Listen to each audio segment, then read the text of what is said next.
গরমের দিনে শরীরকে ঠান্ডা রাখতে আপনারা খাবেন এইরকম এক বাটি তরমুজ। দেখতে পাচ্ছেন ফ্রেন্ড, লাল লাল টক টক গিজ গিজ তরমুজ।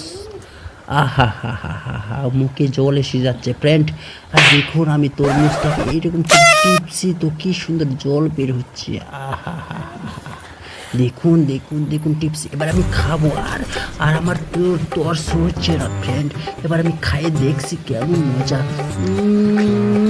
মুখে জল আসছে ফ্রেন্ড, এত টেস্ট, এত মিষ্টি, এত জল। আহা হা হা হা, ডিস ডিস করছে ফ্রেন্ড।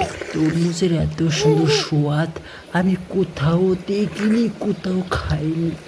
আহা হা হা হা, দেহে মন প্রাণ সব জুড়িয়ে যাচ্ছে এই তরমুজ খাইতে খাইতে। অবশ্য বন্ধুরা, আপনাদের যদি এই গরমের দিনে খুব শরীরটা ক্লান্ত ভাব মনে হয়, তাহলে আমার মতো করে তরমুজ বাজার থেকে কিনে এনে এইরকম করে কাইটা খাইবেন ফ্রেন্ড। কি সুন্দর মজা! আর দেখতে পাচ্ছেন আমি কীভাবে খাচ্ছি। খাইতে খাইতে তরমুজ শেষ। আর তোর no, no, no, no.